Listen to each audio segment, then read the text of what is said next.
CM Revanth Reddy ఇంటికి వెళ్లి రాఖీ కట్టారు మంత్రి కొండా సురేఖ. రాఖీ కట్టేందుకు సీఎం అపాయింట్మెంట్ కోరారు సురేఖ. పార్టీలో వివాదం తర్వాత ఫస్ట్ టైం సీఎం ని కలిశారు సురేఖ. ఈసారి పండుగ కంటే ముందు నుంచే సురేఖను వివాదాలు వెంటాడాయి.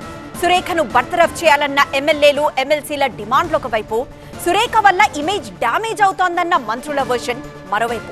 ప్రభుత్వం, పీసీసీ, క్రమశిక్షణ సంఘం నుంచి కూడా చర్యలకే మొగ్గు చూపారు. ఇన్ని రకాల పరిణామాల నేపథ్యంలో రేవంత్ ని అపాయింట్మెంట్ కోరారు సురేఖ. సీతక్కతో కలిసి వెళ్లి రేవంత్ కి రాఖీ కట్టారు సురేఖ.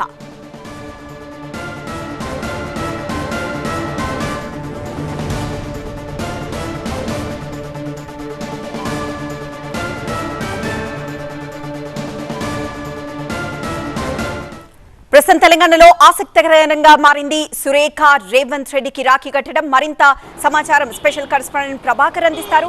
ప్రభాకర్, సురేఖ రాఖీ కట్టిన తర్వాత ప్రొటెక్షన్ ఏమన్నా అడిగారా, లేదా బ్రదర్ గా అన్నగా రేవంత్ ఏమైనా భరోసా ఇచ్చారా? వివాదం నేపథ్యంలో వాళ్ళిద్దరి మధ్య సంభాషణపై ఏమన్నా ఆసక్తికర కోణం ఉందా?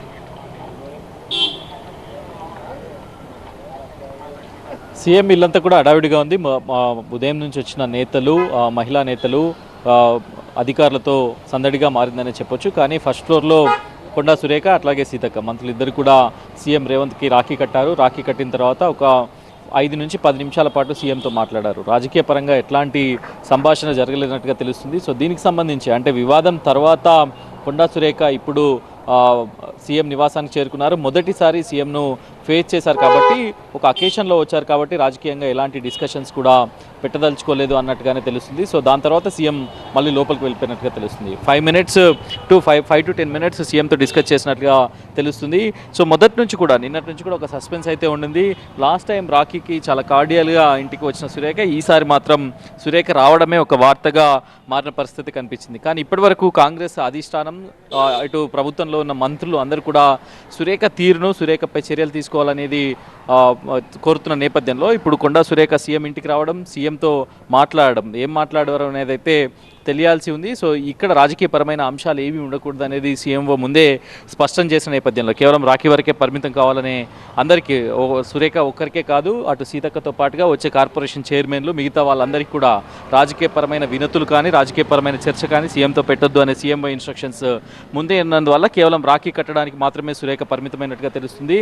సో ఇప్పుడు మరొక 10-15 నిమిషాల్లో బయటకైతే రానున్నారు. ముందుగా సీఎం ఇంటికి కొండా సురేఖ చేరుకున్నారు. దాని తర్వాత 10 నిమిషాలకి సీతక్క వచ్చారు.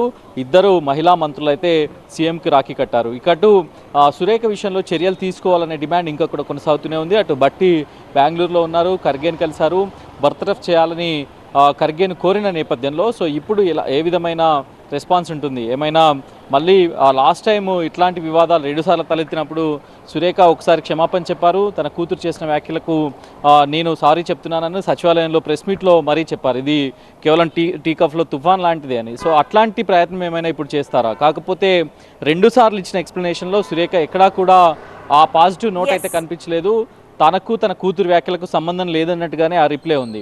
సో ఇప్పుడు అట్లాంటి పాజిటివ్ నోట్ ఏది లేదు కాబట్టి అటు పార్టీ నుంచి, ఇటు ప్రభుత్వం నుంచి పెరుగుతున్న ఒత్తిడి మేరకు హైకమాండ్ ఎలాంటి నిర్ణయం తీసుకుంటుందని చూడాలి. కాకపోతే రాఖీ పండుగను మాత్రం గత ఏడాది లాగే సీఎం ఇంటికి వచ్చి సురేఖ అయితే రాఖీ కట్టారు.